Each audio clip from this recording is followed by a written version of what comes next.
one to you, Dick. Okay, People online need to hear it. Oh. Richard Ross, member, Civil Service Commission. thank you for that service. It's fixed. It was a operator. Okay, sorry about that. I thought I closed my camera. Okay, That was good. I think we've got to that point. So anyone else in the audience who's a volunteer to serve on one of our committees or commissions we didn't happen to see and recognize, because I don't want to pass anybody over.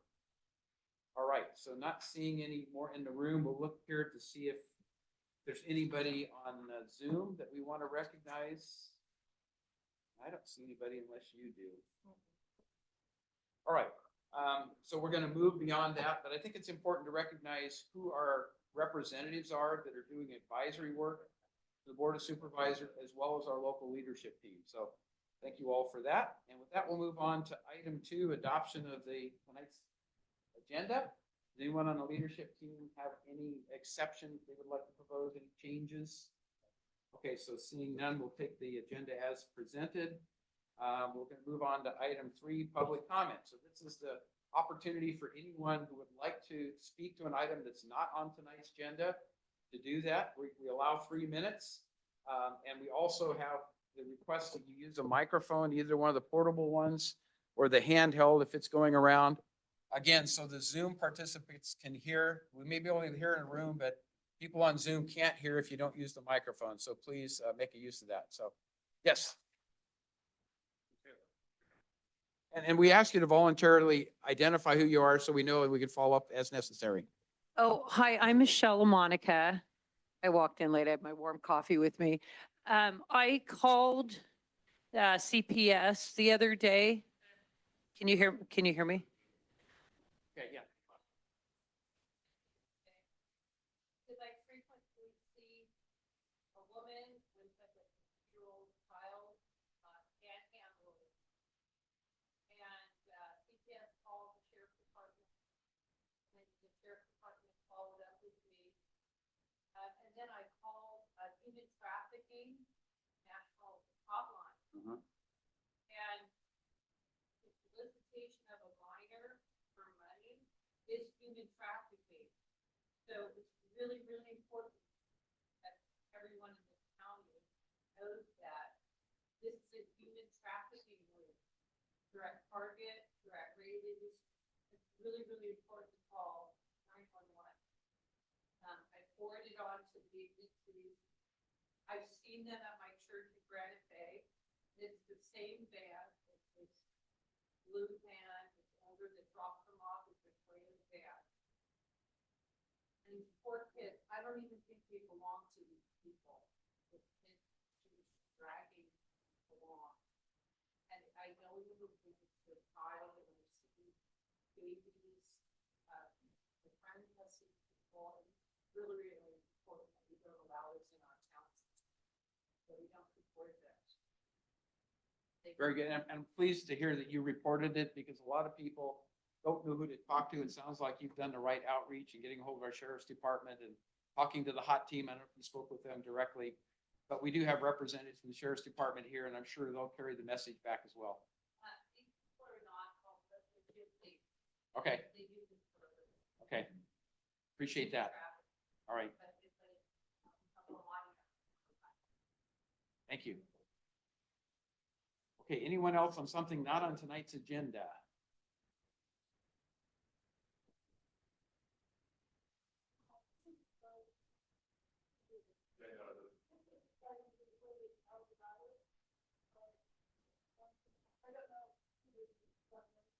But a lot of us, so many people last year over the project and with this little gas that we're here again regarding gateway Dorado, all of the information and paper affidavits, all against that project is the same thing regarding this project. It's just really shocked that we're having this project all over. Okay. Hi, my name is Susan Brownlee, and I've got a couple of questions. First of all, why isn't the project paid very important. Second, how could it have gotten as far as it has without getting the proper approval? It may be in violation of state and local ordinances, it should be stopped immediately. The lady that's heading all this is setting up our county with a major limitation, one from top of developers, engineers, us citizens. So I want to know what's going on and how it's gotten this far without board meeting. Okay.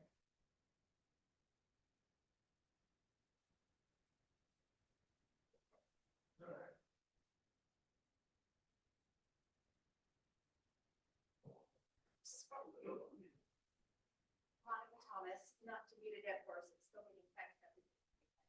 So, is it what's on agenda? I should have known if it was, that's what I. No. So, No. PAC Trust, very concerned about in District Two.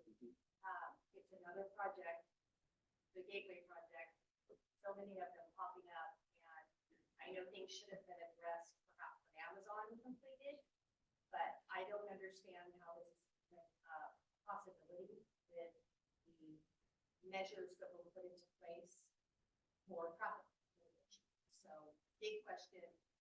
I was the one who had all the concerns about the fields right across the street from my house. So those same questions are still burdened.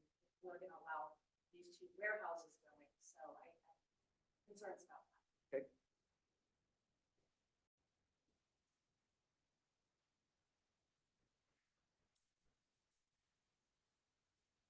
Right? Tom Fox. Oh, it is. Yeah. Okay. Tom Fox and Rob Summit, the late, and also Vice President, Station in support of the project. So the two comments, John, I don't know how aware you are of the Gateway project. I am familiar with that. I don't know how aware you are of the Gateway project. I know that they bought the land about 10 years ago. They did have another proposal, that they did have a housing element onto it.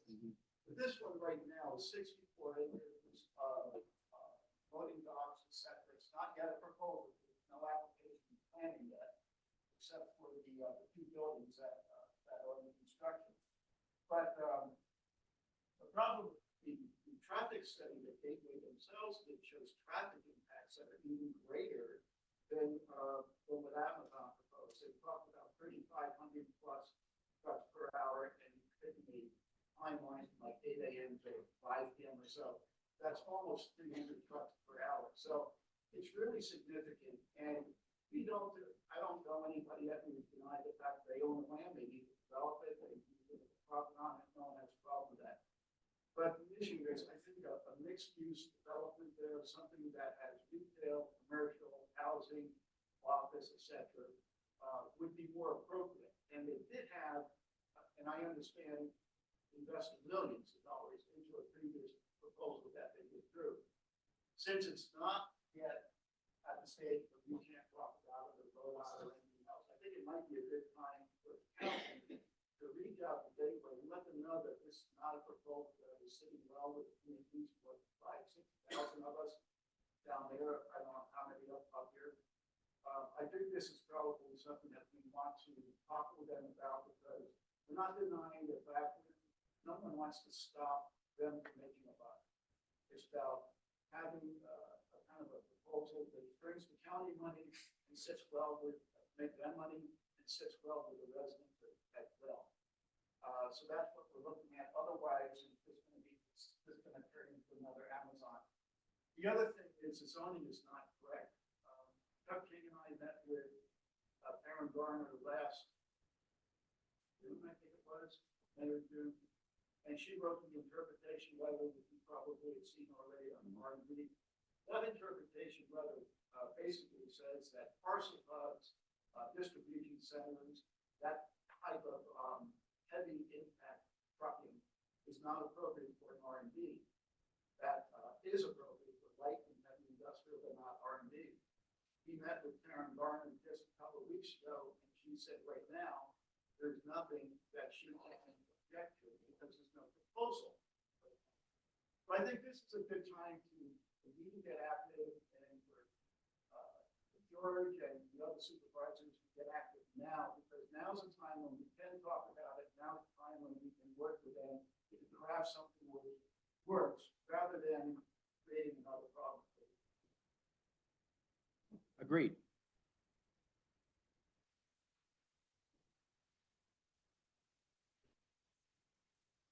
Hi, Mayor. My name's Meryl Gauchi. Born and raised in Folsom. I had the privilege of being on the Folsom City Planning Commission and City Council back in the 80s and 90s. Road. I'm a commercial real estate broker in North Florida. My office is in the business park. I've been doing leads and sales in the business park for about 30 years. I was just savvy the person who bought the property and started developing. I know what his vision was for this park. You know what I want to say about the gateway project? As I do a lot of leasing in this park sale, about 50% of the warehouse space. And I'm out. I have run out of warehouse space. There's two small warehouses, but there's 25. I represent a company called Smith. It's owned by Doug and Kelsey Scott. Couple that I at least based about 50. Certified Doug Restoration owns it right away for $1 billion. Their business has grown. I moved them 3 times and they outgrown the space that they're in the business park. So I've been talking to Gateway about putting in maybe one company. This is not a parking lot. This is a company that needs a space in an office and they need a warehouse space. When they're refurbishing your $1 million home, they have to take all of your furnishing, everything you have, clean it and put it into a huge container that have to meet certain patients. So they need a large warehouse. There are none. There's nothing. And my other tenant that I'm showing you, one of them is a dance studio. And they have Mark Match, Google, is a world champion on, so he can just dance in like ballet, throws the guitar, does the sound, catches the guitar. It's marvelous.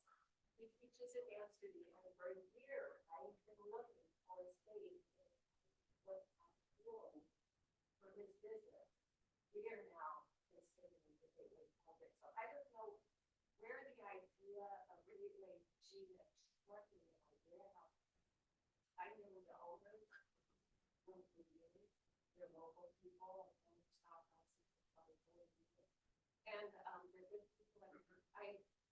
I don't know where this information came from, that it's a warehouse or something like that, but I know from being on the planning commission in the city that people do have fears and concerns about any change and growth within that policy.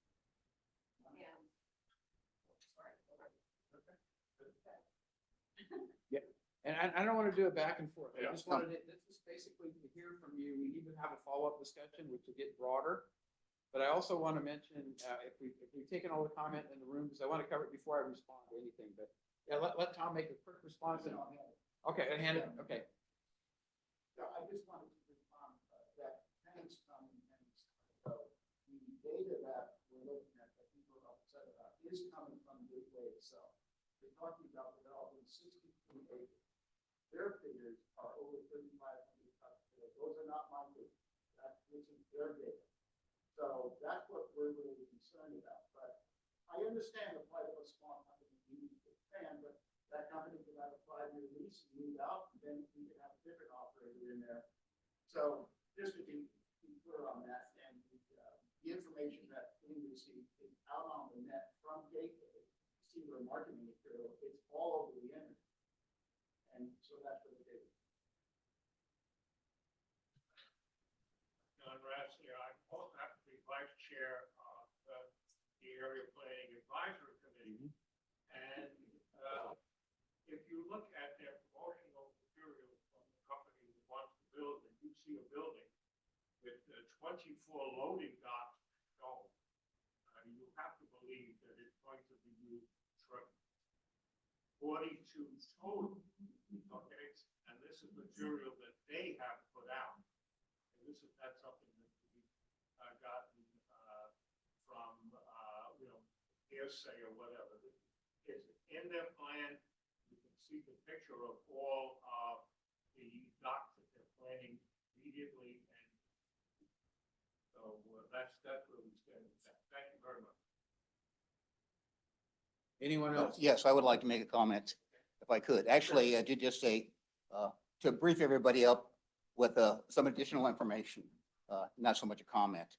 I appreciate what Tom Fox had to say in terms of the meetings that he and his group have had with planning. APAC has also had similar recent meetings on this front. I think it's important to note that back in June of last year, APAC submitted a 6-page series of comments, questions,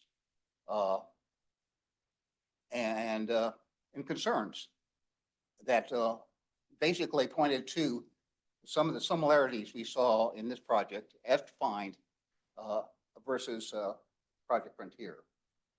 We never received, to this day, APAC has never received a response to those letters. APAC now has 2 standing committees that are actively looking at both environmental concerns and the transportation concerns. Those committee reports will be presented and findings disclosed at next week's APAC meeting on Wednesday. Is that right, the 20th? The 20th. In which everybody will have a lot more information. To the one point that Tom, you made, that you said there was no application. There is one point of fact in the application. The application's been in there since 2022. And that application calls for 1.1 million square feet of, by their own definition, industrial wholesale warehouse distribution buildings. The definition could not have been more direct. That points to e-commerce type of activities that by the declaration or determination letter that Karen Gardner wrote last year would not be allowable. So what we need to do right now is really take a look very clearly at the 2 things. One, the adequacy and the consistency of that determination letter to see if it really does address all the aspects of R&D zoning. And then secondly, to really look at the application itself and the fact that 2 buildings have been given building permits without the benefit of any public notice or review. And as residents, we see every day I leave my house, I see the construction taking place, and there is absolutely no consideration or concern or plans related to aspects of traffic going down Carson Crossing, nor Golden Foothills, nor Latrobe. And talking with Rafael Martinez at a public hearing, he at that point said he really didn't know had any facts that he could address. We're hoping that by next week we'll be able to get to the heart of this thing and really factually understand all the permutations. And it is my hope that at some stage very soon that the Planning Commission can take a look at this and elevate this to a public forum. Thank you for an opportunity. Anyone else in the room wants to comment during public comment? I'm going to close it off in the room, and I don't see any hands raised, so we'll close off the public comment. I just want to, I guess, respond that I think there is a lack of understanding of all the aspects of this, because there are approvals that were made to the business talk several years ago. I mean, many years ago, it's in the agreement. So planning, I think, has to have a formal project submittal before they can comment, and they can't speculate. If there is a formal proposal, then I'm not sure why that response can't happen. I had discussions today with Karen Gardner and with Rafael Martinez. Rafael is going to be one of your guests at the 20th. I thought it was the 13th for some reason, but March 20th meeting of APAC. Today, Karen said she's also going to be there because she wants to hear. So I think the good aspect of this is, if you roll back 6 years ago, we did not have the Department of Transportation and the Planning Committee, the Department of Building and Planning and Building, coming to APAC meetings or any meetings in El Dorado Hills. So there is more communication, there's more transparency, there's a desire to make sure that the facts come out. My understanding is that they're working on a fact sheet relative to Gateway, because that needs to be presented from the county's perspective. Here's the overall aspect of what this proposal is. Here's the previous commitments. Here's the things that are subject to being reviewed by the planning commission with conditions being set for approval. But we all need to get on the same page with that. And I don't have enough information to go further than that, but I guarantee you there will be more conversation, and the planning and building department will take a more active role as we move into this. So that's the best I can offer tonight. But there's more than one side of this, and there are commitments and things that have happened in the past that we need to understand and respect. But there are also things that can be conditioned primarily to make sure that there are limitations on. I don't think you can't condition things for future use of a property. You have a given tenant that comes in, there's no way you can say you can't have a dissimilar tenant. So that's one of the things that's come up with planning commission before. But we all need to follow that public process, participate in the public hearings, and then decide where the decisions are made. So a lot more to come on Gateway is what I can promise you, nothing more than a lot more to come. But I think at this point, we're all aware of it. I'm disappointed a little bit that Supervisor Turnbull wasn't here to respond, but he will, I'm sure, get a chance to respond to a lot of you in particular, because it's in his district, and I need to understand and respect his opinion on the whole thing. I've had a long history with El Dorado Hills and the business park, and a lot of changes that have occurred. We all just need to make sure we're factual in the information that's presented, and the proposal is consistent with what the requirements are to meet the criteria within the business park agreement. By the way, that was John, George Turnbull, who just called on my phone. I think he's having problems. Oh, he getting can't, through, he can't so- get on? So maybe somebody Okay. can do some magic on that front. Cindy, George wasn't able to join. Do you know anything about that? Okay. All right, email him the link, because maybe if he can join us, I'm gonna allow time for him to comment, because I do think it would be appropriate if he wants to. But he's not showing up here, but I guess he's had a tough time getting on. He was communicating with Bob relative to his inability to join for some reason, so maybe he has a laptop problem, huh? I'm John Razzler. Who knows? Zoom is not a perfect tool, and our connections are not necessarily perfect either, so. I do see one hand raised now, so I'm gonna accept that, and then we're gonna cut off the public comment, and we'll move on to the guest speakers. But Tara, you have your hand raised. You wanna respond? Can you open up your microphone, please?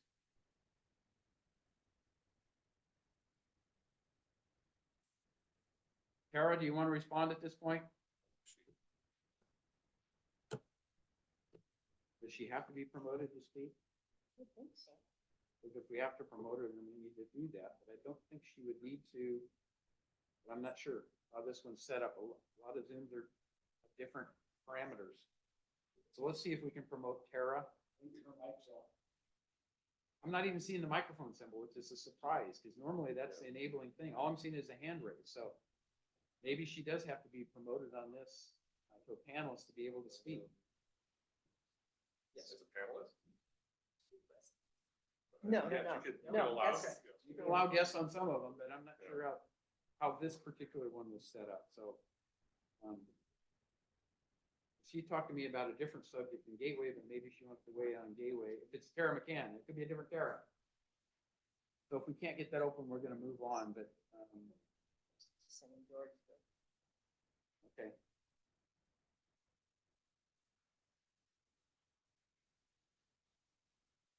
Guess we could give her the dial-in number that we can promote her. That would be a good thing to do.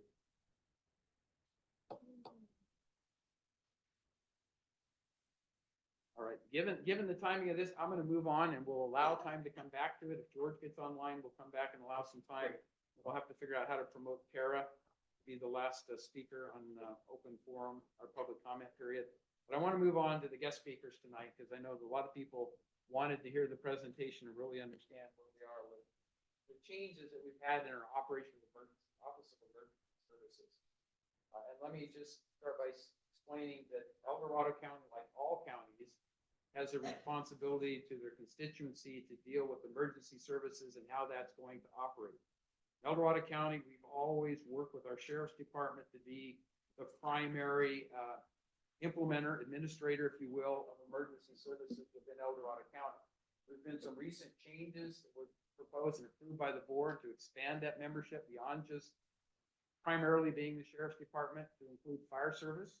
So Chief Lilienthal has joined them. So now I think we have the best of two different perspectives. What do you see it from law enforcement and what do you see it from first responders, emergency services, fire services, et cetera, all participating together on a day-to-day basis, as opposed to just when we have to open up the emergency center for disaster type response, those kinds of things.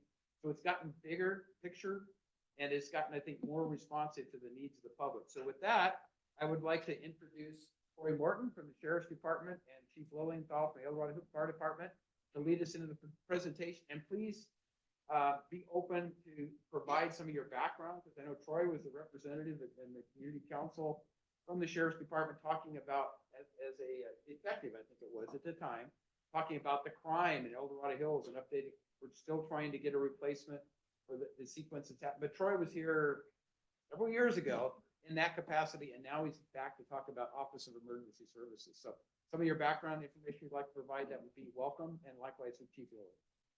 Perfect. So I have to use this? Yes, Pat.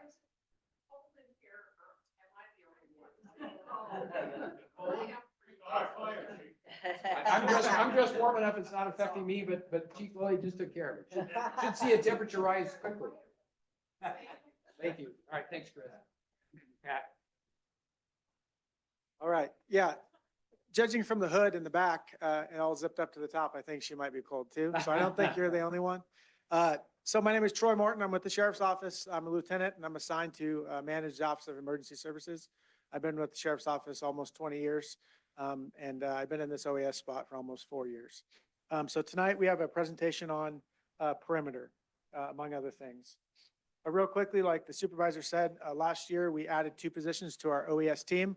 It used to just be there are 5 people, including myself, for OES for the entire county, which is pretty slim in reality. So added was 1 person from the fire service, and we went with contracting with the El Dorado Hills Fire Department to give us 1 full-time employee to come work with us, and that's Chief Lilienthal. We are also adding an administrative analyst for administrative duties and OES field duties. That person's in backgrounds. We hope to have that person hired in a couple months. So we're expanding our team. With the expansions, we can do more. We always, meet the need during response mode. We call in more people, but this allows us to do more in the preparation mode, preparedness, both internally with the county and our team, and both out in the community to help you prepare. So that's just kind of a spreadsheet showing how our team is set up. Okay, so tonight's about perimeter. So what is perimeter? This is part of our plan. This supports the strategic plan in regards to public safety and communication with the public, as well as preparedness. So Perimeter is a company we contracted with to set up a website for our county, for the residents of our county. And it's accessible at perimetermap.com or the QR code. It is always perimetermap.com or the QR code. It's never going to change. So you bookmark that and save that, and that's always your site for Perimeter for our county. We went over how you access it. The basics of it, it shows you if you're in an area under an evacuation order or warning. It shows you something a lot of you have wanted for a long time is evacuation routes. It shows you where road closures are, where shelters are, animal shelters, resource centers. So it's a one-stop shop really for everything you need to know during an emergency. What's nice is if you allow your location to be known on your phone or your laptop computer, your location shows up as a blue dot. And I'll get into that in a minute. I'll show you a live example. But instead of when you get the alert from us saying, if you live on El Dorado Hills Boulevard, south of this, north of this, and explaining where you are, you open perimetermap.com, you see your blue dot, and you see right where you're at. So if you're right in a red zone, that means you're under an evacuation order and it's a life safety issue and you need to evacuate. If it's yellow zone, it's a warning. If you're not in any zone, then you're good for that point. So one neat thing is, and this goes towards early evacuation, it gives you a whole county picture on one website. So if you smell smoke or you hear there's a fire near Folsom Lake, right? And maybe you live down in Lake Hills, you can pull up that map and see if there's any evacuation orders or warnings in the area. In the past, we would tell you if there was, but if you were outside the warning and order zone, you wouldn't know, right? Until we told you. This gives you the ability to look at that and say, like 5 miles away, they're under an evacuation order. I'm not, but maybe I'm going to start getting stuff together. Or maybe I'll just leave early. So it's kind of an early warning tool that you can look countywide. It's also nice if you have family in other parts of the county that you worry about that might need help evacuating, you have live access to them. So I'll get into this, but red is evacuation order, yellow is warning. The green lines are evacuation routes. Perimeter is working on arrows, so that's more clear, but for now it's a green line. And so perimeter is not a alert and warning tool. It doesn't alert you. We use El Dorado County Emergency Alerts powered by Rave. We used to use Code Red. We use Rave now because Rave is a better platform and it's provided to us. If you were in Code Red before, your information migrated to Rave, so you're in there. Rave is the platform where you sign up for our emergency alerts. So that's where you'll get the alert to evacuate, evacuation warning, order, shelter in place, and so forth. So if you're not signed up for Rave, you should. We have, I think, less people signed up in certain communities that think they're probably not going to get burned over in a wildfire, but that's how we alert you for every emergency, which would include a hazmat tanker truck spill on EDH Boulevard. That's how we would alert you in addition to door to door. So it's a good thing, even if you're not in a high risk area, which most of the county is for fire, to sign up for Rave. So like I said, the county's divided up into zones. We sat down with CAL FIRE, local fire, and us, and we named all these zones. So the whole county is broken up into zones. They all have names. Obviously, we want you to know the name of the zone you live in. So that if you hear that your zone is under evacuation order or warning, you can go to perimetermap.com and check it out. Like I mentioned, it's not alert and warning. So what happens is a fire occurs. There's a fire incident commander. One of us is standing right next to that fire incident commander. We determine what needs to be evacuated. We enter it in perimeter. We enter it in Rave, and we send out the alert. When we send you the Rave alert, it'll have the link to perimeter. So if tonight you don't bookmark it, which I'm sure all of you are going to bookmark it tonight, if you don't, it'll be sent out in the Rave alert. So that's kind of the process it goes through. And I already covered the last one. Here's the county broken up into zones. I don't think you can probably see it there based on the size. But again, if you go to perimetermap.com, look at your blue dot, you'll know which zone you're in and what your zone is named. We did our best to name the zones something to do with the area, so you'll remember them. Some counties use like zone A through Z and so forth. We figured names that associate with the area, a better chance of you remembering. Just a little reminder we always like to say. So first mode of evacuation is door-to-door evacuations with law enforcement, because phones and technology and power doesn't always work, especially when you need it. So a fire happens, we're going to dispatch deputies and any law enforcement really that's in the area to evacuate by door. We're also going to send you that Rave alert that sends it to your email, your home phone, and a text message. And we're going to update the perimeter website to show the evacuation orders and warnings. So an evacuation warning, obviously, leave that time. If you need more time, leave at the warning. If you have large animals, disabled and so forth, the warning is the time to leave. And if you don't need more time, be ready to leave at a moment's notice, because if you're under a warning, that means anytime we might change that to an order. Obviously, an evacuation order means your life is at risk immediately. There's a threat to your life, leave now. The last part, so some of the tragedies we've seen around the state, there are some people that saw signs they should leave, but they didn't leave because they hadn't been told to. It's a stressful time, and sometimes people are looking for direction. So if you think you're unsafe, if you see fire that you think is too close to your house, if you can see it, it probably is. If there's embers falling from the sky and so forth, even if we haven't made it to your house yet, we might still be on our way, but leave. Don't always rely on that someone's going to come to your door and get an alert. Now, I've been here, like I said, almost 20 years, and I've worked a lot of fires, and we made it to all the doors. But there's always a chance that that could occur. So if you see something that makes you think you should leave, please leave. So here's an example. So the red is an evacuation order. The blue dot is that person's location, and this is a scenario. The yellow is an evacuation warning. The green line is an evacuation route, and that little house there is a shelter. So it's a very easy, we never had something like this before to show the community very simply what's under orders, warnings, the routes, and so forth. This is just an example of, this is a area that's already been evacuated, but it remains under a warning and order. And those little red dots are road closures. So if you're traveling home, you're not affected, but you're trying to get around, you know where the road closures are. Yes. Yeah, so there's just order and warning on this. This platform is just that. So I don't see us generally using shelter in place under most circumstances. There is certainly times we would, just like a temporary refuge area, but for the most part, orders and warnings are going to be the way to go for a fire, which is typically what we're most worried about. Oh yeah, there's shelter in place. I mean, a hazmat could be a shelter in place situation. There's definitely shelter in place. Commonly seen shelter in place in a hazmat situation. Yeah. So, but again, if you sign up for our alerts, well, not only we do update this website, we'll tell you exactly in the alert what it is and what to do. Yep. So this is where to sign up for RAVE, ready.edso.org. You can also call us if you have trouble signing up or you don't have access to a computer or whatever. We can sign you up over the phone. So key points for tonight.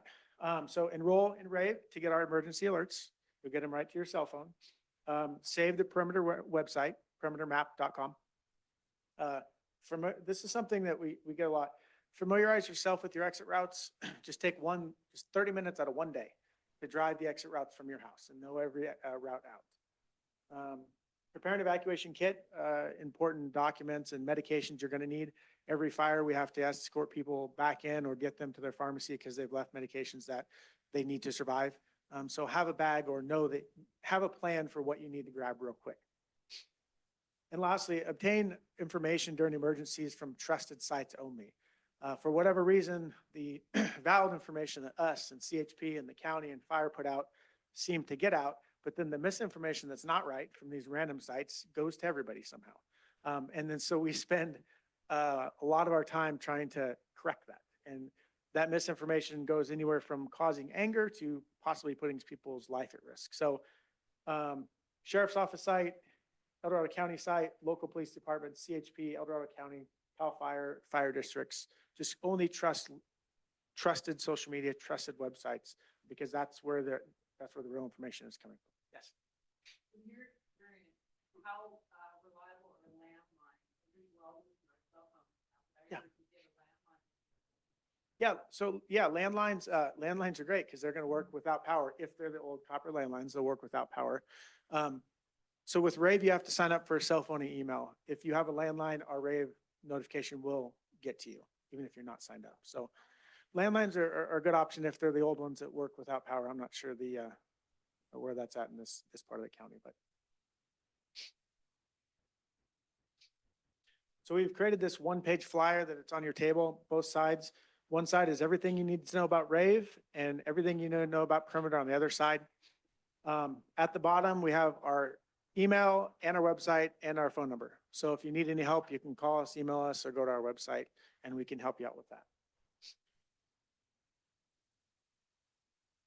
that. This is just, so obviously OES is as the supervisor mentioned, OES lives under the sheriff's office in this county, but we're responsible for emergency services countywide, which is mitigation, preparedness, response, and recovery. So everything regarding emergency management.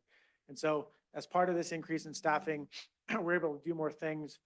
Some things we have coming up, we're starting to do evacuation drills in the community.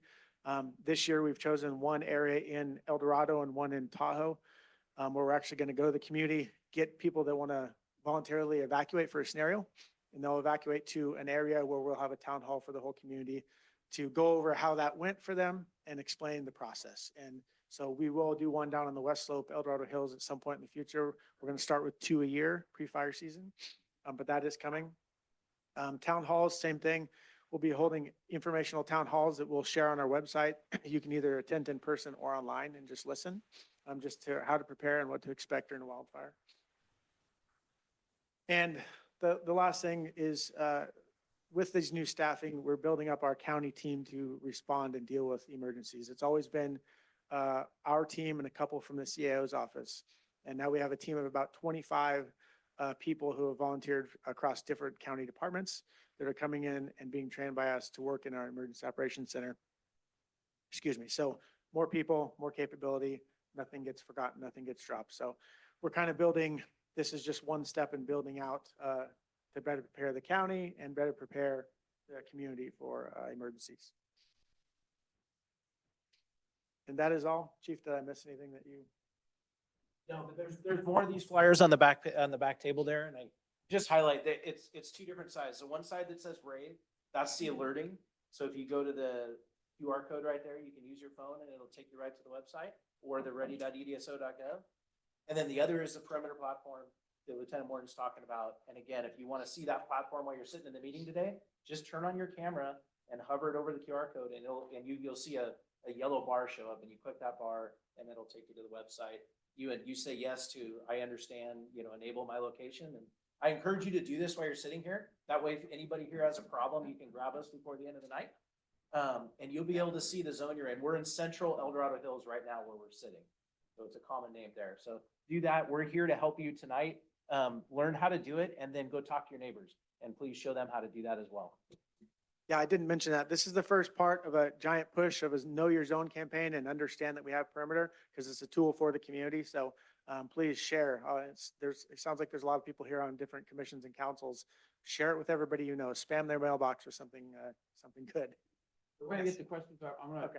hold it on the leadership team, but we'll get the questions very quickly, because I want to make some additional comments when Troy is finished relative to the county's role beyond the sheriff's department. So Yeah, I want to make sure you were done. that's all I got. Okay, so the other thing to recognize is our Director of Communications, who's now part of the CEO's office, is integrally involved when we set up an Emergency Operations Center, the EOC. So OES is the planning organization. The EOC is where we have a disaster or something, rather than we collect a number of different people. Having set an EOC personally a couple of times, there can be 20 people, 25 people in that at any point in time, representing the utility companies, representing fire, representing any number of agencies, including our communications organization within El Dorado County. Because a big part of notifying people is press releases and other things. If you got involved at all looking at what was going on with the Caldor fire, that I think was a prime example of a really well-run emergency operations center where all the resources were there. There were daily decisions being made. The Forestry Service was involved. Fire Safe Councils were involved.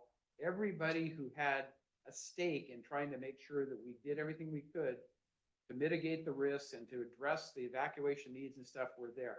So that was really, I think, the experience the county went through that said, hey, that operated great, but we probably need to step up to the next level and try to include fire in this, because the sheriff's department has experience with fire service, but not necessarily the fighting aspects of it, working with CAL FIRE directly, working with the Department of Forestry, working with the national organizations and stuff. So the other thing I want to mention is the county has stood up an organization called OWAPR, the Office of Wildlife Preparation and Resiliency. So we have tried to combine all of the agencies I mentioned at a higher level of planning to try to determine what can we do to mitigate the risks in our forest, what can we do to mitigate the risks in our community.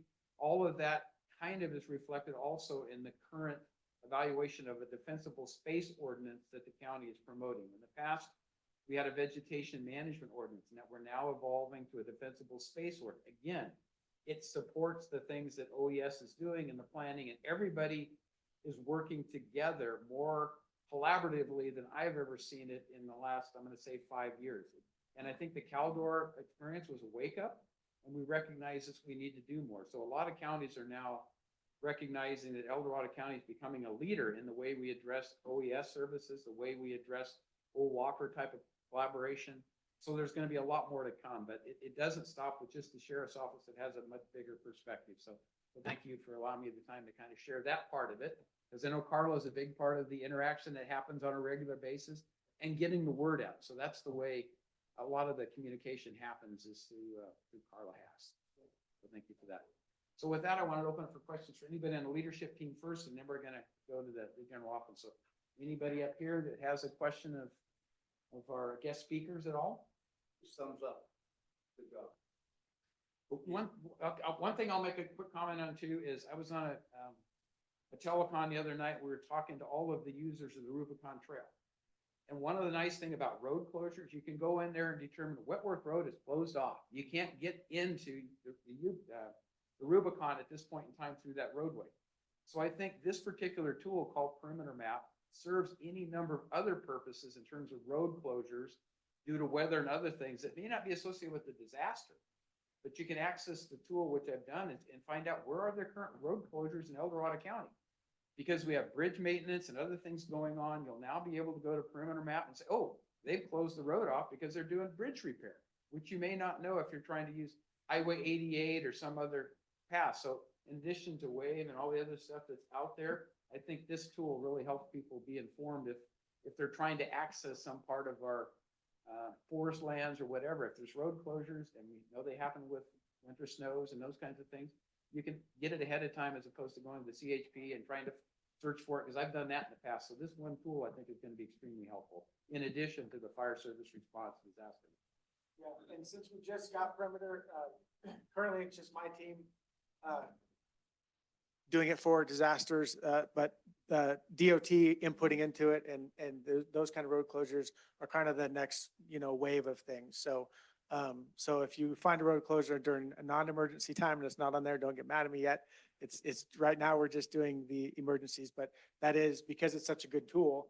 And it's easy to use and it will get people used to going to the site and using it. That's something for like kind of the next wave after we get it pushed out, get all the, any bugs worked out and then move on to that. So, yeah. To Lieutenant Horton's point, the copper wires, I'm in a house that's 29 years old now. It was copper wires when we built the house. It is not copper wire anymore. It's copper wire to the house, but the service is fiber. So when the power goes out, all those landlines stop working. So, the rave notification, you'll get it in a text. It's really easy. So sign up, make sure you get it. I know that, when PG&E notifies us that, about a power outage, same thing. We're getting it on a phone, which doesn't work. You get it on a mobile phone and you'll get your text as well. So just cover your bases. And a point in this county, we don't overuse rave. You're not going to get a bunch of alerts and a bunch of tests all year long. You'll get one test a year and you'll get it when there's an emergency, when your life is possibly at risk or at risk. So you're not going to get spammed by us with anything but warnings and orders and one test a year. Okay, question, John, you're first. Jim, Mike. Yeah, we need the microphone to go to you. Again, that's for Zoom. It's not just people in the room, but yeah. All right. John Rassley, I mentioned before, I'm an ombudsman for the county. I represent the seniors in assisted living and memory care. Now, El Dorado County has some great number of assisted living facilities. Some of them are very, very large. What provisions are you making to contact and to help these big facilities and even some of the smaller ones if you have an emergency in their area? Remember, many of these people are not ambulatory. They're on oxygen and all different kinds of things. So the question that I'm asking you is, what are you doing to be able to reach out to these particular facilities if they have an emergency? Yeah, so we faced that quite a few times during Caldor, both with Marshall Hospital area, there's some care homes there, and in Lake Tahoe. So number one, I'll start with we don't provide evacuation planning for any of these homes. They're private entities solely responsible for creating a plan should we tell them you need to evacuate. They're businesses and we don't make their plans for them. And they have a lot of requirements and medical things that we don't know anything about and wouldn't even be appropriate to try to address that. But as far as evacuations, we know where care homes are, hospitals are, and when a fire kicks off, we're probably going to tell them to either evacuate. That is a shelter-in-place option, depending on who's there. They're going to get word earlier where possible, as far as, hey, there's an evacuation coming. start activating your plan. So it's just as, it's all incident to incident, right? But for example, with the Caldor fire, we were in talks with Marshall, Barton, and all of the care homes way early, saying, do you have your plans in place? Do you have ambulance strike teams that can come? Is there anything we can do to help support it? So it's early notification that something may be coming. But Yeah, is it there just- anyone that gives them guidance on what they should have and what they should know? And even to check on them when the fire department does an inspection of a facility? Is there something that you would say, do you have a plan in place in case you have to evacuate? Yeah. Yeah, so there's an emergency preparedness department in the county that is in constant communication with all the different homes throughout the county. So when we know extreme weather's coming, when we know during the winter we got problems, there's advanced conversations occurring with them already. And I know that most of those facilities all have some level of advanced planning in place. They're required to have some. But from a practical perspective, the first arriving units that get, like El Dorado Hills Battalion Chief, I know if I go to a fire down in the business park and it's near one of our homes down there, it's early in my consideration to communicate law enforcement. We're at the back of a vehicle managing these incidents. First consideration goes towards high-risk populations that need to be evacuated and take more time. To evacuate a true senior facility is a massive event that takes multiple days many times because you need so many people that can't move. So our priority, we'll change our fireground operations to do different levels of tactical preparation. We'll have aircraft drop ahead of them. We'll change our operations of the fire to push the fire around one of those facilities. It'll be the last resort to actually try and evacuate them. But there's a lot of advanced conversations I know Christine has for emergency preparedness. I know it's on everyone's mind. And then when the EOC's open, there's an advanced planning unit that's looking not at the problem only today. They're looking at where's that problem going to be at tomorrow. We're forecasting fire travel well ahead of where the fire is traveling most days, based on weather, based on the fuel. So there's a lot of considerations specifically for any target hazard, whether that would be considered a special hazard for us to consider. Just like critical infrastructure, we would be doing the same thing with the hospital or critical power facilities or something like that. What you're telling me then is that the primary responsibility is the facility to make the Yes. plan. Yes, And I'm just wondering if there's anyone checking to see if they do make the plan. I mean, they may have the good intention of doing it, but so yes, there are county entities that are in conversation with them, and we're happy to make recommendations to them if they reach out.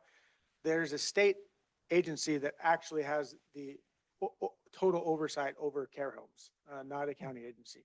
So as far as ensuring they have backup for their backup generators, for say if their, power goes out and there's people on machines, the agency that can make sure that that is a state agency. And I can't remember which state agency right now because we ran into this during storms the year before last. Right. We had a power outage impacting the ability to generate oxygen for people on oxygen. And we had a special plan starting to be put in place for potential evacuation of a facility. And that's not a fun thing to think about. Yes, sir. Troy, great program, good work on that. How do you push this out to everybody? Everybody has lots of apps, a lot of competition for platforms, websites. How do you get this out to everybody? So our PR campaign, we have a detailed PR campaign through social media, through the board members, through HOAs, through fire safe councils, fire chiefs, and so forth. So pushing out through the community and getting everyone to share with everyone they know. But also when we send an alert out and when we do the rave test later this year, which will be a countywide test, we're going to include the link to perimeter in the rave test. So between our PR push to get the word out and that rave test, people will have access and know it's there. We're still exploring other options such as signs at bus stops or a billboard or something. We just have to weigh the cost of that with the result it's going to turn for us. So, yeah. Here. Can we get a microphone to you, please? Yeah.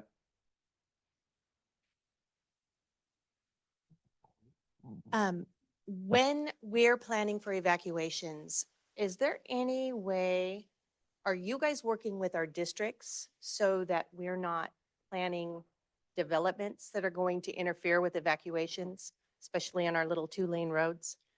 Yeah. So there is when did the law, the recent one come into effect? Yeah, there's a number of legislative changes that have come as a result of the Camp Fire and the other big fires that we have.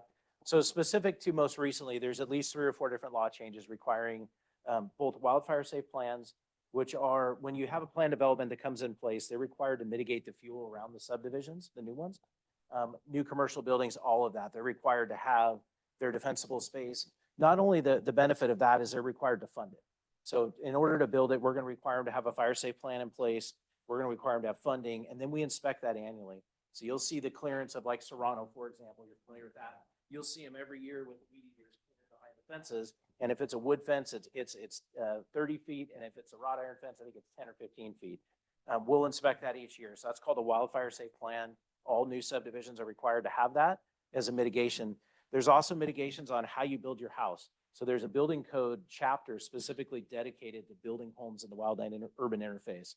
So triple coat stucco, dual or triple pane windows now, special vents in the roof lines. So there's a lot of changes that have come into play that are specific to building homes in the wildland urban interface.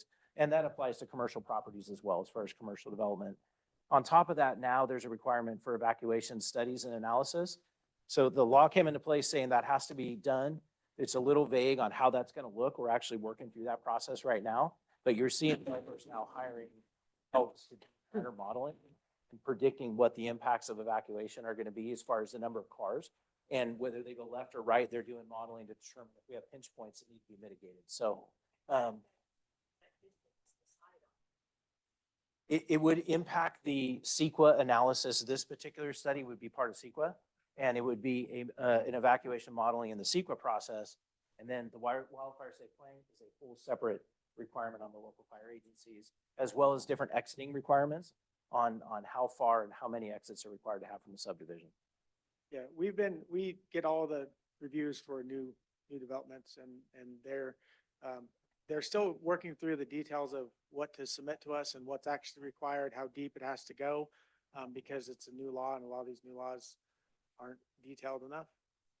But we do review them, and if there's any concerns, we put it back on the builder. So I'm not in, we're literally a couple weeks ago, we started working on this specific process with planning and building to have a written format of exactly what we need to review when there's new developments, what is required of the builder, and how we give feedback. So. Oh, I'll go down. You guys are doing that on purpose.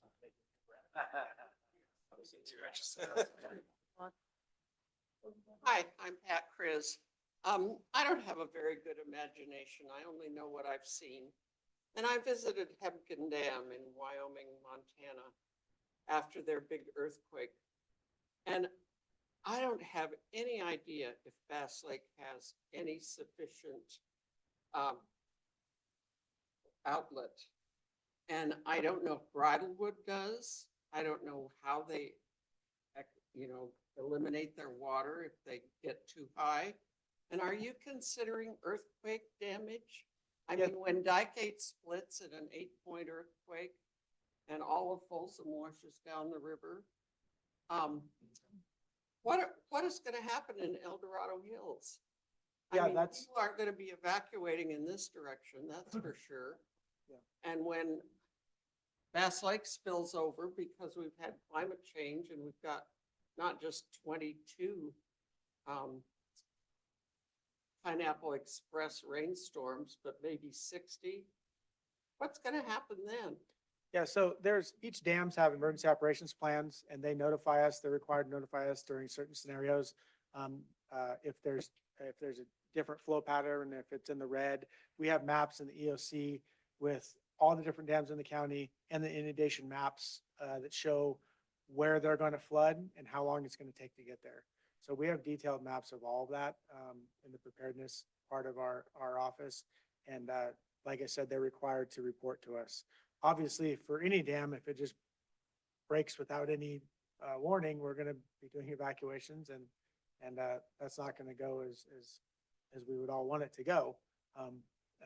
That's something that we deal with dams. But like I said, we communicate with all the dam owners in the county, and they're required to notify us and submit their emergency operations plan to us. And during the winter storms like the last year, we had the inundation maps up for several of the dams, watching them. We did have some, with a little bit of higher flow than normal, so we put that on our radar. And we know, like I said, exactly where it's going to flood, how many homes it would affect, and so forth. So Can I ask what happened in Cameron Park? I mean, are they doing anything about the flooding up there? yeah, so that's the Cameron Park CSD's area of jurisdiction. But we're definitely going to support them however we are. We're in the process of updating our local hazard mitigation plan. It's the county's hazard mitigation plan. You have to have that plan to get funding to do mitigation projects. We included Cameron Park CSD in our local hazard mitigation plan so that they can be part of our plan and reach out and try to get mitigation money should they choose to do so, to try to mitigate those flooding issues. So I know there's a study in process as to why that's occurring. I think, not being a water professional, you can walk by and see that the drainages are kind of, the creek is kind of not cleaned out, right? And it floods every year that we get a lot of rain. I've lived here my whole life, so I can remember that. But yeah, so that's an example. Local hazard mitigation plan was one of the things on our slideshow I didn't share because I didn't know if it was relevant, but I guess it was. I'm loud, I don't need this, but I'm certified with Folsom. And one of the issues that I think is a good one to look at is enough boots on the ground. I would recommend that the department hire a lot more volunteers in the event of an emergency. During COVID, Placer County, somehow there was arsonists lighting, I don't know if you remember, like 5 or 6 fires at the same time. And I'm on their Facebook and they were texting and typing in that they can't get enough firemen, firewomen out there because all of these were going at the same time, all of these fires. And I think that is a serious thing to look at for this county. If you've got disasters in all these different locations, how are you going to get enough boots on the ground to help a lot of people? Yeah. Right. So we have a search and rescue team that's approximately 150 volunteers. Some of the fire districts in our county have CERT teams that we can call on to assist us. But honestly, in the event of an emergency, we go to the immediate mutual aid by other law. Like, for example, during Caldor fire, there was SAC PD, Folsom PD, Placer County, Okay. Amador County, all in Grizzly Flats, as fast as you can go, as fast as the car goes from Folsom and SAC to Yeah. Grizzly, with lights and sirens on. So that's how we handle those emergencies. All the counties around here, none of us have enough people on the street every day Right. to go evacuate a whole community, right? Depending on where it's at in the county. But we all rely on each other for our mutual aid. And like I said, literally for Caldor, Sac County, Sac PD, Folsom, Amador, Placer, everybody was there. Code 3 lights and sirens very Oh, quickly. okay. So that's kind of how that works. Thank you. Wrap this up, given the hour and stuff, but any last questions or? Okay, thank you very much. Seeing none. and Thank I'm you. not seeing any. Thank you both. Keep up the good work and keep us informed, right? As things evolve, because they're always evolving. So, very good. With that, we're going to move on to item 5, our supervisor communication. Looking fairly quickly, the Costco El Dorado Hills project, we hear about that in terms of, is it really going to happen or not? We're trying to get the fact sheet finalized, but everything I've heard is AKT is going to be the processor, but Costco is still interested in being a tenant or purchasing the property. So more to come on that if and when it happens. But right now, it has to go through the CEQA document phase, then go through planning, but AKT, i.e. the EDH 52 designation organization, is going to be pushing that. It's not going to be Costco that's pushing it. So Town and Country Village, again, likewise, nothing new there. They have to do a full draft environmental impact report. That's been started, but we'll hear more as that progresses. AKT Community for Health and Independence, we discussed that recently. The pre-planned documents for a presentation to El Dorado County called the J6 review, which is it's essentially a conceptual presentation. There's no decisions that are made. It's just to get the public the first opportunity in a formal setting to comment on it, for the Board of Supervisors to comment on it, for staff to comment on it, on their project. And that date is now set, I think it's April. I'd have to look at my calendar, which I don't have in front of me, but there's an April date set for that. My understanding is that same evening, presentation will be made after it's made to the Board of Supervisors during the daytime, would be made to the city of Folsom. So there's a coordinated effort to have both major entities, since half the project, 1,400 acres, are in Sacramento County. Sacramento County said they're not interested in developing anything out there, but the city of Folsom might be interested in annexing that property to include this particular project. So no guarantees, no commitments, but that discussion is happening. So I'll leave it at that. But the project work is expected to start in El Dorado County because it doesn't require an annexation. So the property is within the county, and when they bring proposals, we can review those. But again, it has to be done cautiously with an understanding of what the impact for traffic would be on Latrobe Road and what it would be to Carson Crossing. So all those things have to be considered.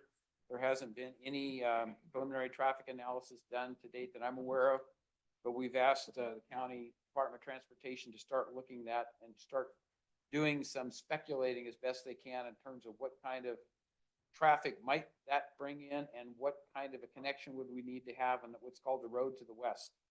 And I don't want to get into a large discussion on that because that's still in the talking stages as well. There is an item tomorrow at the Board of Supervisors. Supervisor Turnbow and I are bringing to basically authorize our Department of Transportation to get more into looking at an environmental document and to get more serious about looking at where would be the optimum alignment of that roadway. Should it come from the Folsom side, i.e. Sacramento County side, into El Dorado County and connect to Latrobe Road, where would be the optimum location of that kind of a road connection? So again, there'll be a lot more time and more information on that as it evolves. Generations at Green Valley Road, that is a notice of preparation for a project that's fairly sizable. It would require a number of changes at the county level. The notice of preparation for the draft EIR is out there. We have until, it's a full month. It was issued on the 23rd of February, and I think it runs until March 23rd. Yeah, March 26th. So it ran from the 26th of February to the 26th of March in terms of the comment period.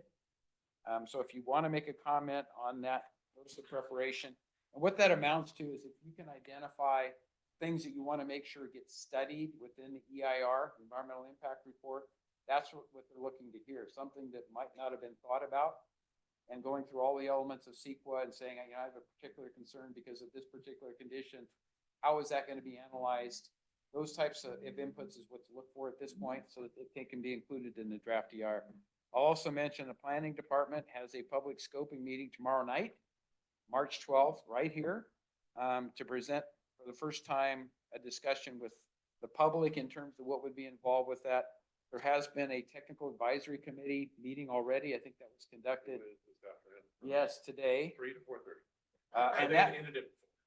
And that is limited to staff and the proponents to really understand what the proposal is and kind of work out a mutual understanding before it goes to a public review process. So the scoping meeting is really the opportunity for the public to start listening, understanding more, and weighing in on what their concerns and interest might be in the project. So again, tomorrow night here at 5:30, a little bit earlier than tonight. So those are the projects I wanted to comment, but I did want to make a couple of other recognitions very quickly. But let me ask, has anybody got any quick questions on any of those? Yes. There is a Zoom. Yes, it's Yeah. a Zoom connection, yes. So you're invited to join, and I'm sure there's any number of sources that we can get you that information. It's on the APAC website. Yeah, we'll put it in our minutes, but probably it's quicker to go to APAC's website. I don't think we put anything out from my office on the scoping meeting, right? Carla did. Yes. Carla has. It's at 5:30. Out again tomorrow. Okay, put it out tomorrow so everybody has a chance to look at that. That would be And then just to follow up on what you had mentioned is that the scoping meeting is about environmental impacts, not about the fact that you don't like elements of the plan. right. But what needs to be studied? Yeah, but what you're concerned about in terms of the environmental, and then any comments you make and provide to that process, either you fill out a comment card, you email something in, they have an email address specifically for the generations at Green Valley. So, but for the scoping meeting, any comments you offer that are environmental, they have to respond to them. It's typically, with, are they in the draft? I don't remember if the scoping meeting, but it's also in the final, so. NOP should make sure it's in the draft, that there's a Yeah. response. They Yeah. Capture all the But they do questions. provide it, the response might be, this is being analyzed and it's, not, a level that meets any sort of. But if you answer, if you ask the question, it gets answered. Okay, so a couple more quick, responses. I want to recognize personally the Oak Ridge High School Leadership Cheerleading Team's National Championship. A lot of you probably read about it. And I can only imagine the amount of work that goes into getting to that level of performance and then being recognized nationally. So we were trying to figure out what we could do from the community council perspective, from my board seats perspective. And this was the best we could come up because it's really a school function. It's not a county function. We didn't want to get crossing over into somebody else's lane, so to speak, with making those recognitions. But I'm sure Lauren can carry that message back too. We wanted to make sure that we said it here. But congratulations on that. The other recognition we wanted to make was for Ethan Pham. He's an Oak Ridge High School student. He recently claimed victory as the overall highest scoring student at the El Dorado County Academic Decathlon. So congratulations, Ethan. And this is just part of our effort to try to make sure we recognize all the good things going on in the community, including the activities at Oak Ridge High School in particular and across the county. But for my particular interest, Oak Ridge High School, we have some very talented youth. We have some very, very entrepreneurial youth. And that's the next generation that's going to lead this country forward and lead the local politics, et cetera. We want to make sure that we recognize all their accomplishments to the best of our ability without overstepping into somebody else's lane. So that's the way we're doing it this evening. So with that, I'm ready to move on unless somebody had a go back question or anything else. Good. So we're ready to go on to now our leadership team progress reports. We always start with the safety and healthy communities because the law enforcement element of this, they have other things that they're responsible for. I don't think we have anyone from the sheriff's department. Yeah. Lieutenant Morton's gonna, I know we have CHP, but I kind of want to start with the sheriff's department because I'm not sure if Troy wants to go home and I'm not putting you on the spot. No, that's okay. So I was here, there's been about OES, are you talking about crime stats? Yes. So, here's a bit about OES, at the last minute, Chief Lilienthal said they might want crime stats too. Yeah. So I pulled literally 2 weeks worth of stats real quick. Oh, wow. It, What's a detective? Always a detective? yeah, well, when I say I pulled, someone help me. So there was 8 incidents in Eldorado Hills, where we had involvement, up from 6 the week before. And, I'll just cover them real quick. There was, a scam that's going on right now when someone calls you and says your family member's in jail, wire me money. Somebody made that mistake and did that. Obviously spread the word. We're never going to call and say you have a warrant, pay money. That's just not going to happen. So those scams have been going around for a while. I feel like most or a lot of people are aware of them. Obviously some thefts from retail stores. Theft from a mailbox. Someone put a check in their mailbox to be sent out and it didn't make it there. Someone obviously stole it. Always a good idea to not place things like checks and valuables, stuff with your personal information in your mailbox because it's just putting it out there to be stolen. And the last was just someone's Apple iWatch was stolen, but they found it on a marketplace, and so that one ended up well. So I would just end it with just the general safety. I think that I used to pass on when I was here like 12 years ago as the detective down here is deterrence. Like if someone comes up to our county from wherever, or maybe they live in our county, if they intend on breaking into something, they're going to break into something. Just make it not your house. Like leave outside lights on, motion lights, real cameras or dummy cameras. It doesn't really matter. Just have a camera out front, right? If you have an alarm or don't have an alarm, have an alarm sign. Always lock your doors, lock your car doors. People often leave laptop bags or backpacks in their car because they say, well, there's nothing in it anyways. I took my laptop out. Yeah, but someone's still going to break your window to get it because they don't know that that bag is empty. So just general tips to keep everything locked up. Motion lights are good. Don't put valuables in the car. It's all about deterrence. You know, if you walk up to a house, there's a fake camera, there's an alarm sign, there's a big dog, probably not going to break into that house. probably gonna go to the next one. So, just personal safety tips are the best thing. If you can just determine from your house, you're gonna be all right. I have to give this department credit. My cars were burglarized in my driveway on Route 2. My son thought he locked the BMW door and he didn't. And I had just traveled, so I was going to take my belongings out of my car. Amber Cunningham, who's in the Mountain Democrat, burglarized both my vehicles and found my Ford key in my BMW, stole my BMW. They found it 3 days later. She vandalized, burglarized. I was the second person on Route 2 that they hit, her and this gentleman. So what Deputy Park said, that they get really high, they go on these drug binges, and then they walk through the Dorado County neighborhoods and check, see if your door's open, your car door. And so that's really, really serious right now. I know it's going on where I live. And thanks to this department, they had a search warrant and arrest in 8 days. I got emotional. I mean, at how amazing these departments, they don't realize we have the best sheriff department. I can't think of any other place that even thousand oaks right up. These guys are amazing. I mean, we really need to like do a barbecue or something for them because, The cheerleader. I mean. Yeah, we'll have a cheerleader event. Yeah, it's like Deputy Clark and Deputy Buckman and Tracy, the investigator, and Deputy Howell. Those people got together and had this arrest done in Morton in less than 9 days. That doesn't happen in every county. Thank you for that testimonial, because that's what resonates with people, knowing a personal story about, it's not just something you read, on social media, oh, isn't that too bad? But you really understand the effort that goes into apprehending these people, putting them behind bars, getting the proper, sentencing, whatever it ends up being. It's very difficult to do these days in a number of areas. So I'll just put a plug in. Anybody who hasn't signed the Prop 47 ballot measures coming up to try to modify that by a vote of the people, I would encourage you to read it and understand it, because it's really important. We take back what I consider to be our rights to control those things beyond what other people have decided is the current status in El Dorado County and California. So kind of a plug, take a look at it. If you're interested, make sure you sign a petition.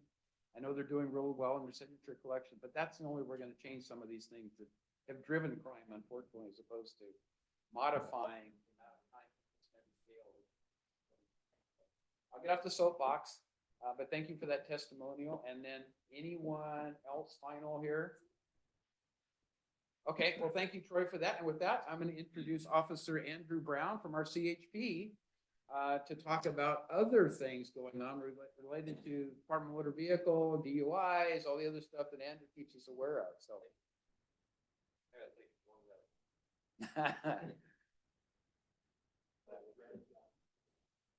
Yeah.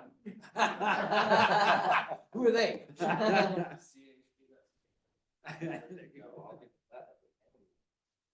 So let's talk about something not very packed or anything like that, something that actually kills 6,000 people every year in the United States, motorcycle theft, over 6,000 people. If we want to count in DUI related crashes, we're talking about 13,000 plus people that are killed on United States road. California, as being the largest state, the state that most of those people ride and drive in, is the leading share there.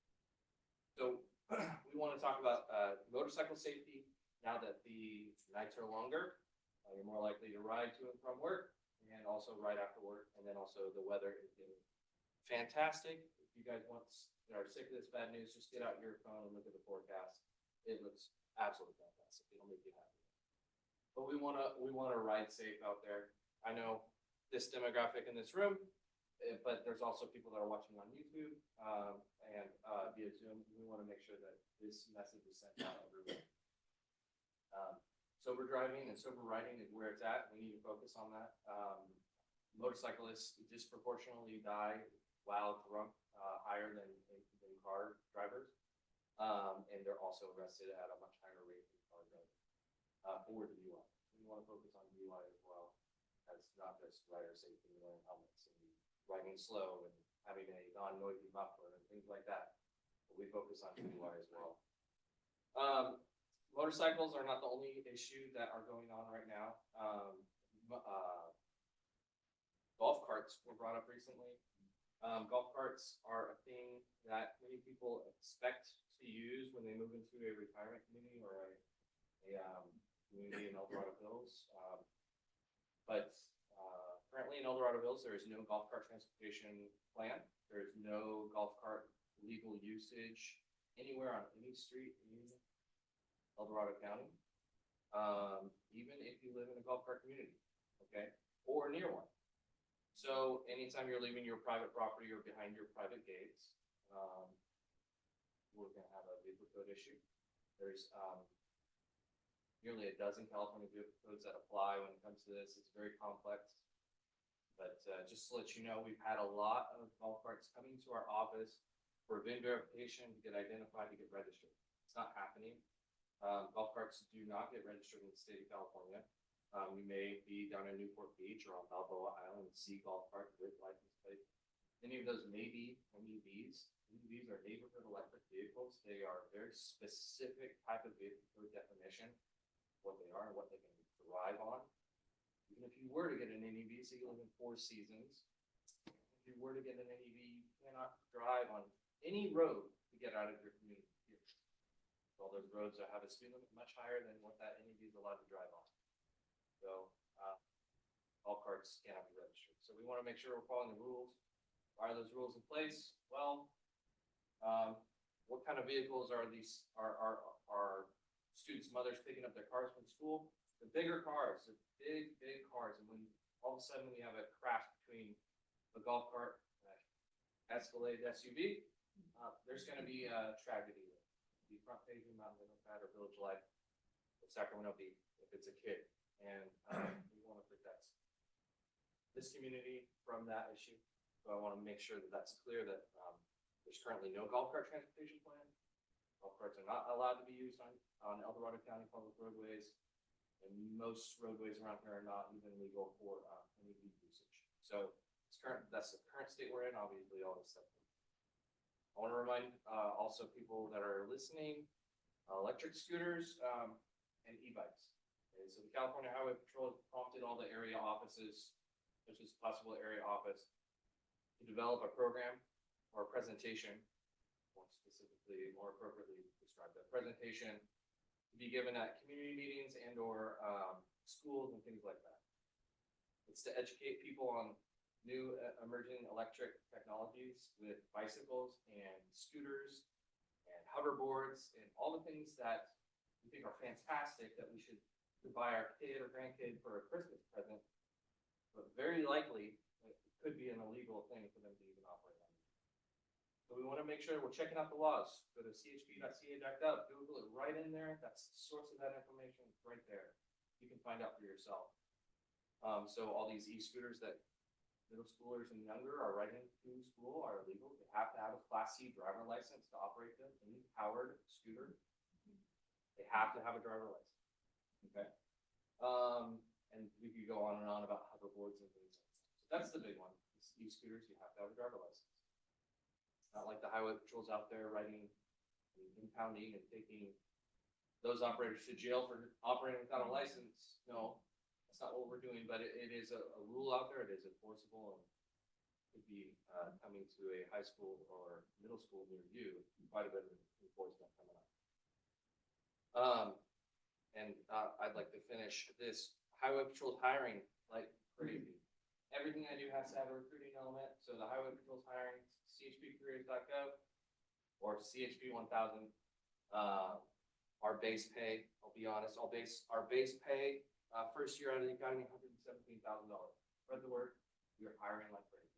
Thank you very much. Any questions? And this is mainly a forum for me to solicit questions and this in the my face. So, yeah, well, to your point, you've given, very good presentations in the past, specifically about the e-bikes and the e-scooters. And I know we have that recorded, so if I remember to go and look that recording up, I'll email you the link in case you need to share it. But yeah, we're seeing it now with the Sienna Ridge Shopping Center and in its proximity to Serrano and other developments around there.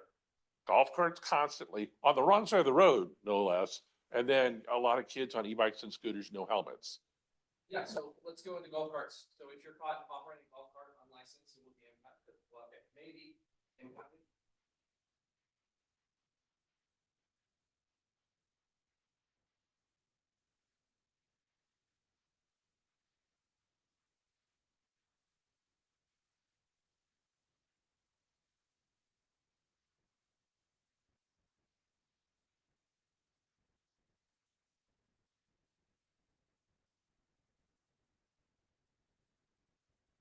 I'm a senior and I'm riding a bike that has an electric assist. Am I doing that against the law, even though I'm in a bike ride? I tell you what, this crowd just teed it up. So e-bikes. Okay, class 1, 2, 3, really easy. Class 1, it does pedal assist. So when you pedal, it assists you, correct? Mm-hmm. Yeah. So first and foremost, no motor, electric motor on any e-bike in the state of California, ridden on public roadway, can have a wattage of over 750. It'll say that right on the motorcycle or on the seat stem. It'll say what the wattage of that motor is. It should be, say, 750. Okay. But class 1 has to be operated pedal assist. Ceases to assist you once it gets up to 20 miles an hour. Okay. Then there's class 2. Class 2, you don't need pedal assist, but you can pedal. And you can actually, without pedaling, use either a throttle or a thumb manipulator to get it up to 20 miles an hour. After that 20, it's going to provide nothing, and you have to pedal for it to continue to go faster than 20 miles an hour. Class 3, you have to have a speedometer, you have to be 16, and you have to wear a helmet at all times, no matter what age. It can go up to 28 miles an hour, but it's pedal assisted the whole time. Okay, it's very confusing for those who've never ridden one or you've seen it. I guarantee you've seen it, but you probably didn't know it. You pedal assist, and there's an electric motor that pushes with your pushing of the pedal. That's what it is. Class 2 can do electric only up to 20, and then you have to pedal. So those are the 3 classes that you can operate on public roadway. Yes, I'll go back. So for the class 3, the one that goes faster, it's more like a motor, you don't have to have some type of operator's license or anything like that? No, but you do have to be 16, and it's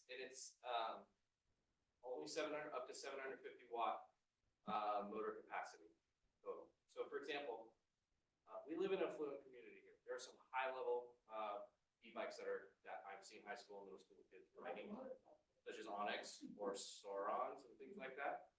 Those things can go 60 miles an hour plus with a flip of a wrist. And some of them don't even have pedals, so therefore they'd be a pocket bike, immediate impound, 48 hours in citation. So those kind of things. Anytime you're operating outside of the scope, it changes the definition of what your vehicle is. All of a sudden, we got every single motor vehicle safety standard that applies because you're riding a motorcycle. Mopeds can only go a specific speed, less than 28 on gas powered. So these things are not mopeds. What I mean by these high powered things, they are not mopeds. You can go onto the website and find some very interesting information that they suggest that they can be registered as mopeds. Not the case in the state of California, although they say it is, but you're buying it. So. What is the insurance requirement? There's no insurance requirement for the e-bike.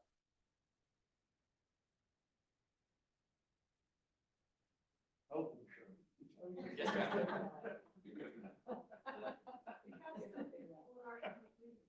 That ride their golf carts on the sidewalk. Is that permissible? If the county paid for it, no. And I know there's some situations for like Serrano Parkway where, the Serrano there's some Melrose in there, who pays for what. The roadway itself, pedestrian facilities, that's controlled by the California Vehicle Code. So, Even that, say, a path. yeah, bikeway paths, there are, in those situations, certain county ordinances would come into play, and also California Vehicle Code, depending on who pays for it, and who's open, open to the public, then we California Vehicle Code can apply. But, yeah, it gets a little sticky, but, for example, the El Dorado Trail, publicly maintained, trail, it's open to the public, and the California Vehicle Code applies there for those vehicles and operating vehicles. So we're talking about beyond, these three classes of e-bikes and bicycles. We're talking about it would be a go-ped or a differently housed person that's, strapped a gasoline motor onto their bicycle, things like that. Okay, thank you, Officer Brown. I could go on and on. Yeah. Sheriff, all along. But I think the overriding consideration is if you see a kid on a scooter or whatever, make sure they have a helmet on. If nothing else, protect their brain. Try to make sure that they're protected, because even if they're violating the law, personal safety's got to come first. So you're dangerous enough, but without a helmet, it's really bad. So, anyway, all right, very good. So fire report. Yes, all right, so Mike Lilienthal wearing the El Dorado Hills Fire Department hat. The vegetation management inspection, so we have an unapproved and an approved, we do vacant lot inspections in El Dorado Hills.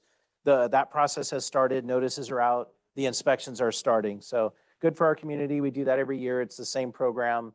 We go out and inspect, we send people notices in the mail, we post their properties, and at the end of the day, somewhere near the July timeframe, we try and get it done. We'll abate their properties if they don't take care of it voluntarily. So that process and that program's underway, which is a great thing.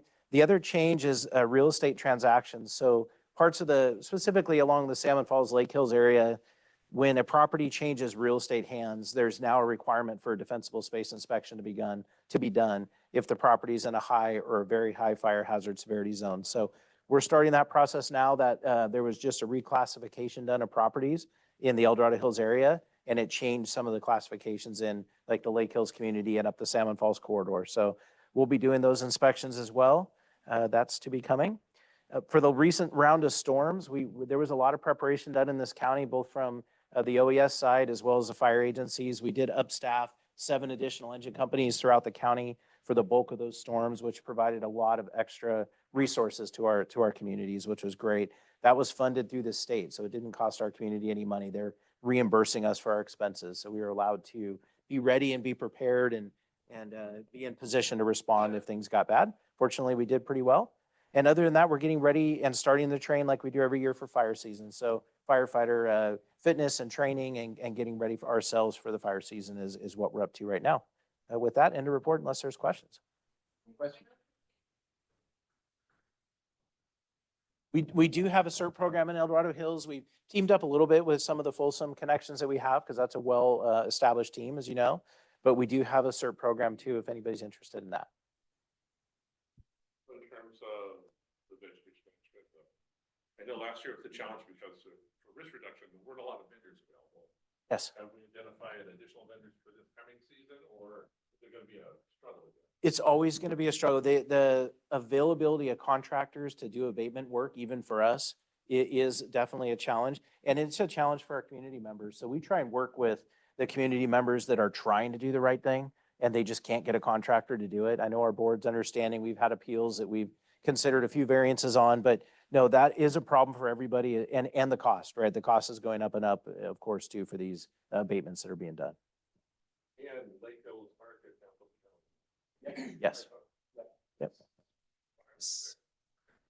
I can't remember. You 6. come early, it'll be I fine. think it's 6 p.m., but You may see a Yeah. similar presentation. we talked about community events where basically you run a drill and stuff. El Dorado Hills experienced that almost a decade ago. 2012, we did a drill in Lake 2012, Hills. Over a decade ago.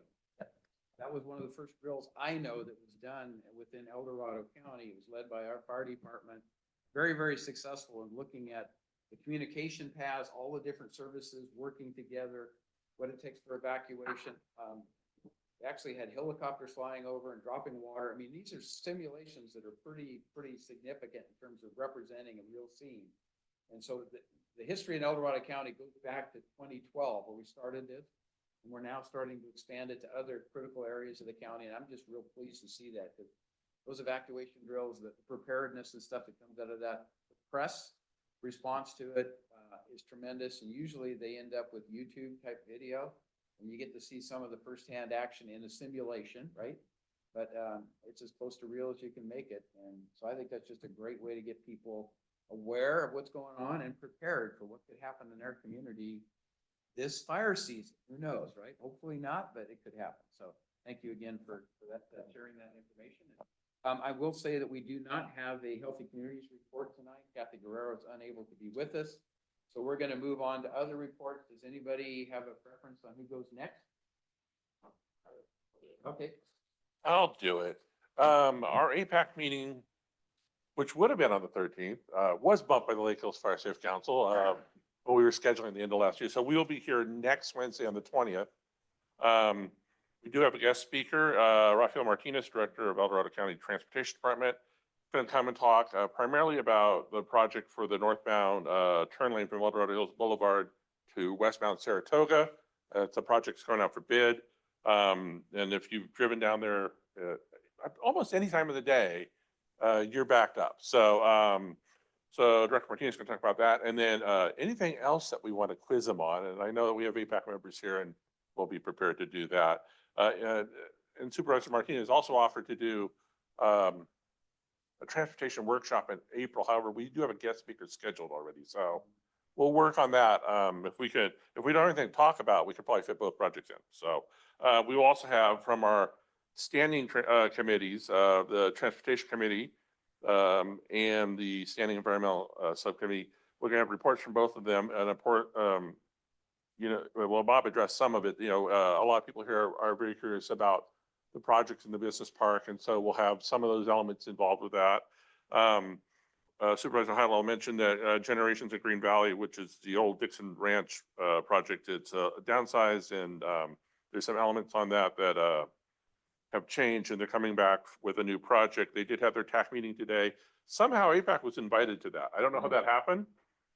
I also didn't say no to it or point out that maybe it was there, so I just sat in on it.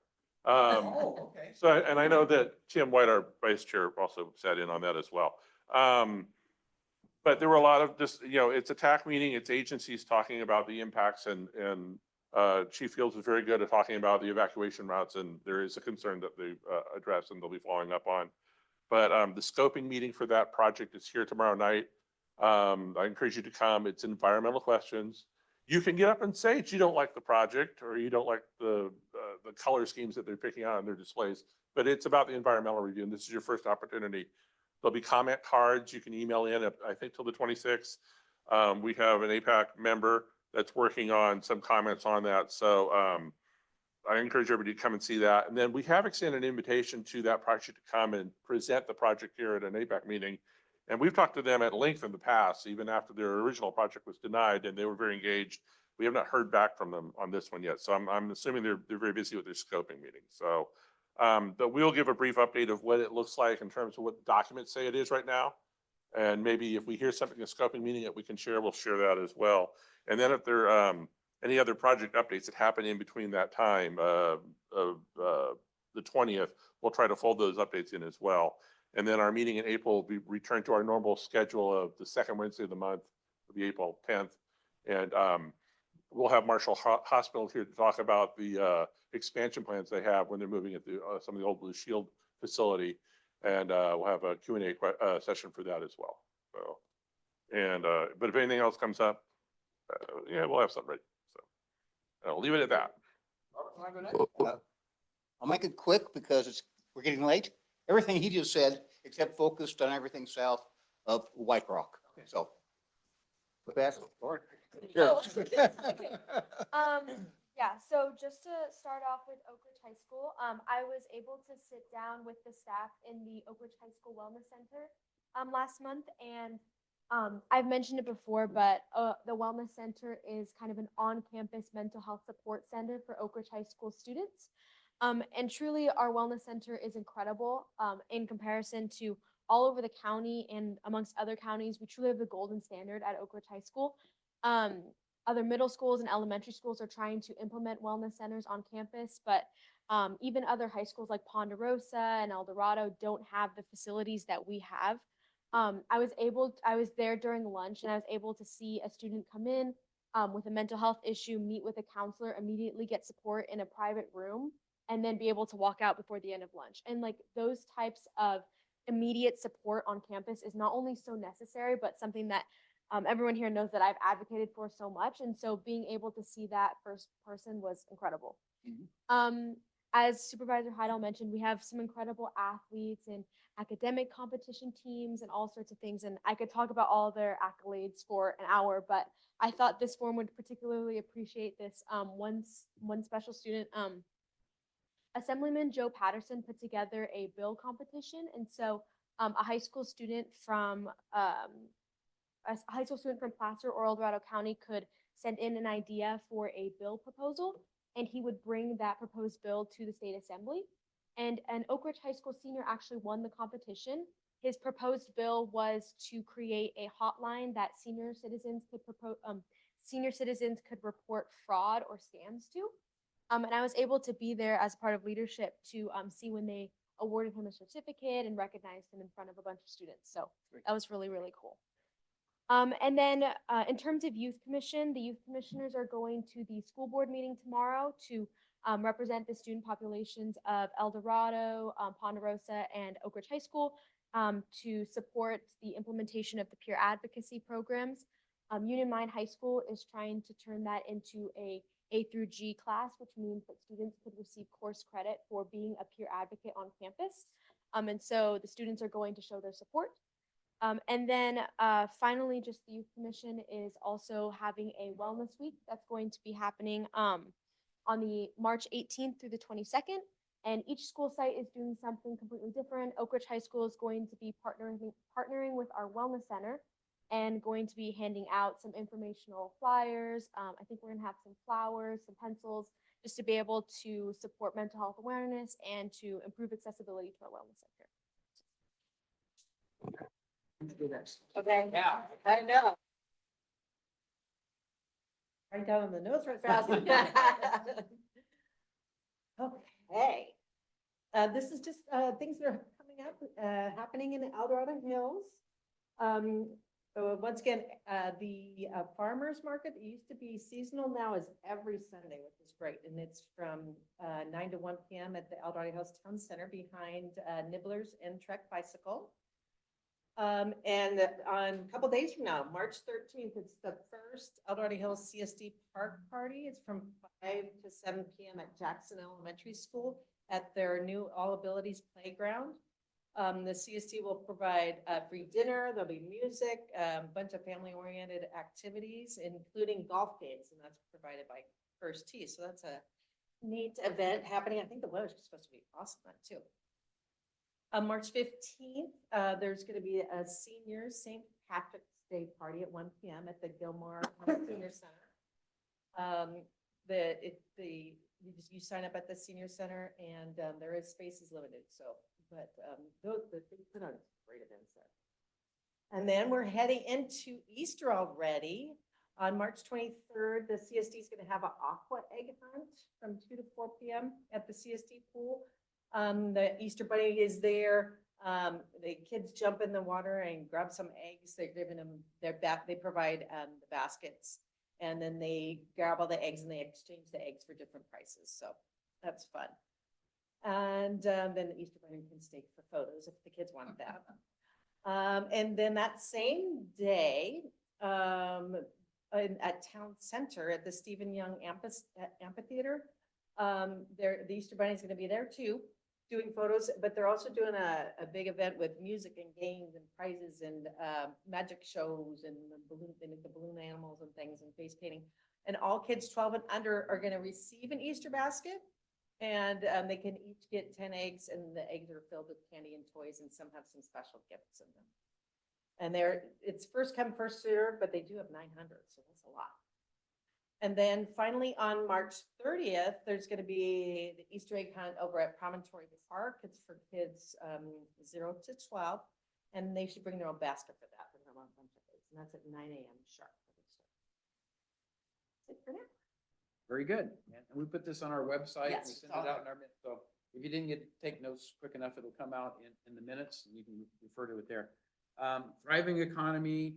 The thing I'm going to report is we now set the date, March 19th is when that Board of Supervisors is going to review the draft bylaws that comes from CDAC, as well as a proposed name change. So more to come on that. The other one, public infrastructure. Our Department of Transportation identified 2 new El Dorado Hills safety projects to be added to our capital improvement program. That's Hollow Oak Drive at Bass Lake Road at turning pockets. And it was a safety issue was identified, but for a long time, that's now going to be funded as part of development impact fees, part of the safety infrastructure. So the developers who are causing the growth and causing the needs to make adjustments basically on safety aspects are going to be added incrementally as we can justify it through a nexus study. So that's the first one. The second one is down in the business park, the Robert J. Matthews Drive at Golden Hills Foothill Parkway. There's a plan to establish a roundabout down there to improve the circulation so it isn't all stop and go traffic. And a lot of that was driven by John Adams Academy and all of the added traffic that academy brought in during prime commute hours in the morning and in the afternoon, associated with business people also getting in and out of there. So DOT's solution was to put a roundabout in, so you won't have to stop. So it's much more efficient in terms of moving cars through, and it's actually a much better situation. So right now, the competition, as planned by DOT to have the first roundabout in El Dorado Hills is either going to be Bridlewood, Bass Lake Road, or it's going to be in the business park. So those are the 2 planned projects right now to include roundabout configuration. So we'll see how that prospers. So with that, that's all I wanted to cover on the leadership team. Any go backs by anybody? On the turn pocket at Palo Oak, I did reach out to Chief Fields immediately when I saw the agenda. I said, Yeah. look at the staff documents. Because I know that I think back in 2015 here in this room, when we were talking about realignment of country club and for an APAC meeting, and county staff was here and I worked at the time, fixing that alignment of the Station 86 ingress and egress with Hollow Oak and making it more consistent. And so the Chief Field shared that they're working with other development projects, primarily with Mohana project, about maybe seeing what could be done there. So if this isn't a CIP project, it could be 5 years, it could be 20 years, it could be 2 years. Right. But if it aligns with whatever project, if there's something approved and we can get that straightened out, that would solve a lot of problems. That's very 4 sight lines from Palo Oak. And I know the committee's already very excited that there'll be some improvement there. So Okay. but, it's a good thing that, when we can put these things together as one project to solve a lot of challenges, the better. So Agreed. I was excited to be able to show the fire department that they're looking at it right now. Excellent. I mean, that's the way things improve, right? Yeah. Everybody's input, looking at it, taking a second look, whatever. When you can incorporate minor modifications to something that's planned, it makes it a whole lot better. We all win. So very good. Appreciate that. So I'm going to move on to council member items. Our next meeting is April Fool's Day, April 1st. So that isn't hard to remember on your calendar. And our guest speaker will be Dr. Matthew Minson. He's the El Dorado County Public Health Officer, recently appointed. He just put out notifications about a measles exposure that happened down at UC Davis. If you haven't read that, just be aware. As I understand it, there was an El Dorado County resident with UC Davis's medical facility when that measles exposure occurred. So it doesn't say it's spreading. There's no real crisis or anything else going on. Just be aware that there's a potential for that to spread. It hasn't been verified that there's any transfer of measles from any one person in El Dorado County, because again, it was an El Dorado County resident who's down at UC Davis Medical Facility, treatment facility, I guess it was the ER room or wherever it was. But so it's relatively small, but we wanted to make sure everybody was aware of it, because awareness is the key to a lot of things, particularly when it comes to kids. If a kid gets sick and you don't know what it is, you're at least aware of the fact they could have been exposed to measles as well as other things. I'll tell you, there's a lot of flus going around that are really, really driving, taking people down for extended periods. Cindy had one that I guess she referred to as flu A. she was pretty much out of normal operation for 8 or 9 days. Couple weeks. A couple Almost weeks. 3 weeks. 2 full weeks. My experience with flu is usually it's 3 or 4 days. These are much longer, lasting type of flu viruses that are out there. And then there's still COVID and long COVID. And so anyway, awareness of those things I think is critical. And Dr. Minson will be here to explain what he's doing to try to make sure as our public health officer that people are aware of what's happening and what the risks might be for them in terms of exposure. So we'll look forward to that next month. And with that, unless there's any final go backs, I'm going to call this meeting adjourned at 7:54. Thank you all for your patience and your participation. So very good. We'll go with the best of both. Never did see what George made.